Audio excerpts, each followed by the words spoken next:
last recipe. All right, our last recipe is a smoothie. Smoothies vary significantly in terms of how much protein, how many calories are in them. You make a smoothie with some frozen fruit and some juice. That is a smoothie that doesn't have any protein in it. And even though it may fill you up, it has all that fiber, it's not actually as nourishing as it could be and is not necessarily a full meal. So our goal with this smoothie recipe was to use some, may I say, a little surprising sources of protein, which we're going to talk about soon, and calories, and hopefully introduce you to a little bit more of that variety from those, non-dairy protein sources, and make sure at the end of it we had a smooth consistency, delicious taste, and a significant amount of energy and protein. So yes, we're going to be making our mango lassi, or mango coconut lassi. I love the combination of coconut and mango together. You can use other fruit as well. We talked about this, other fruit options. Just trying to focus on, especially for what we're looking for texturally, trying to focus on fruits that don't have seeds. The berries are not our friends. Mm-hmm. They have a ton of seeds. Even a blueberry, the seeds are super tiny. The skin is there, and even when you blend it, folks tell me all the time, it gets stuck in the mouth, it gets stuck in the throat. So better fruits. In this recipe, we have mango, which is a great option. Other fruits that work really well are things like peaches, things like bananas, even avocado if you want more of like a green smoothie flavor. Yeah, avocado, and you can buy frozen avocado. Yes. Which is nice. So It works really well in smoothies. More affordable as well. Yeah. So we have some mango. I did want to highlight the peaches as well, because that is a nice alternative if you're not a big fan of mango. I use both, just because I have. Do I get to tell them where the protein comes from? Sure. All right. He placed it on the table. We are getting our protein from this recipe from pasteurized egg whites. Okay, so not to be confused with, egg whites that you would do at home. You crack an egg open, you have your white, you have your yolk, you separate them. We do not recommend that you eat those raw. These egg whites have been separated and then pasteurized, which means heated up to a really high temperature to kill off all the bacteria. And that is why we can use them raw in this recipe. If your healthcare team or your dietitian has told you need to be extremely careful about any kind of foodborne illness or bacteria in foods, maybe this is not the product for you, just out of overcaution. You can buy these. Costco has them. Grocery stores have them. They're in the egg aisle, and they are great. They can actually be frozen. So if you know that you're using, you get them in bulk and you're going to use, half a cup at a time, you can always freeze it in individual cups and then take it out as needed. Yeah. It's a fantastic little hack to bump the protein. A third of a cup has 10 grams of protein. Amazing. For a third of a cup. We're using a cup in here, so it adds a significant amount. In fact, it's funny, they have a smoothie recipe on the side.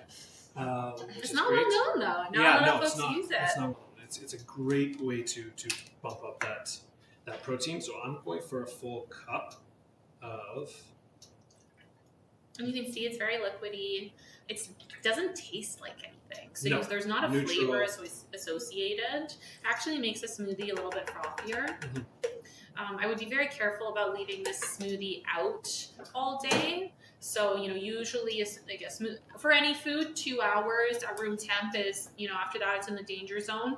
And you're not necessarily wanting to eat it if it's been out for more than 2 hours. A smoothie like this, the same goes. I would be mindful of that and eat it within 2 hours of it being out of the fridge. Yes, absolutely. And to that point as well, they will have a best before date on it.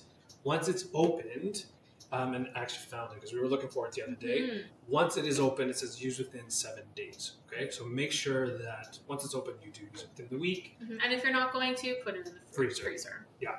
Freezer, I think, is probably your best option in terms of longer storage. Okay, so full cup. We're also adding a full cup of our coconut milk. Yeah, that coconut milk gives it like the tropical flavor. It mixes really well with the mango. It's also extremely high in calories. So coconut milk can be used for sweet recipes like a smoothie. It can be used for savory recipes. Think, any kind of soup.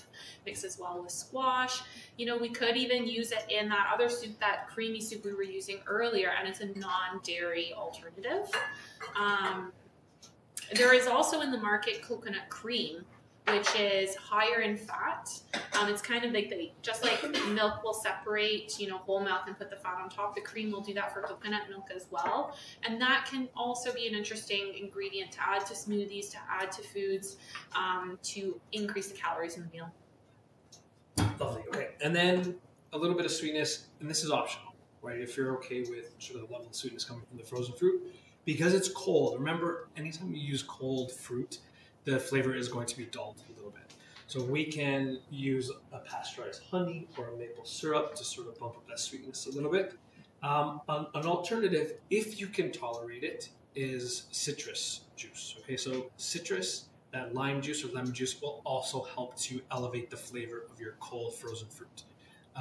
But if not, like if the acid doesn't tolerate it, you don't tolerate it well. So in this recipe, we have limes Like to kind of as an optional. But let's say you have sores in your mouth, you're very sensitive. The lime juice is going to be very acidic, and the lime zest is going to have essential oils that may irritate your mouth. In that case, what I usually suggest is an artificial extract flavor, and you find those it sounds crazy, but what I'm talking about is basically artificial vanilla extract. It's in the baking aisle. There's more than just vanilla out there. There's butterscotch, there's maple, there's coconut, there's different fruits like lime and lemon. And by using just a couple drops of that, you put it in a smoothie, it gives strong flavor, but it's not going to have any of those irritating properties. Yeah, beautiful. Okay, blend, cover your ears just in case. Plug it. Oh, it is plugged in. All right.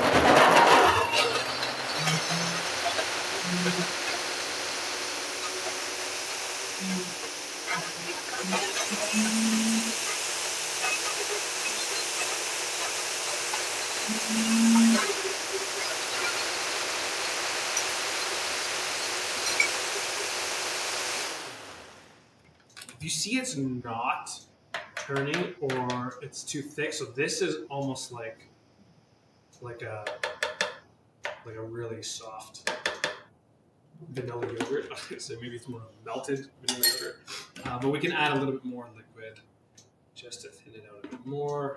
Maybe do a test or two with a syringe if you need to have mildly thick liquids as well. Yeah.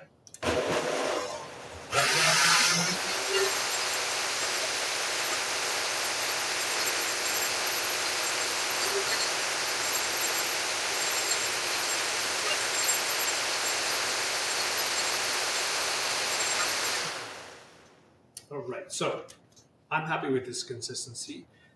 Because we're using frozen fruit, again, if you are looking for a level 2 and want to avoid any of those particles, definitely passes through a sieve.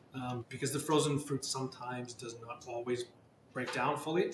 So if you need it super smooth, definitely passes through a sieve. And then like Carole mentioned, if you want to do the test.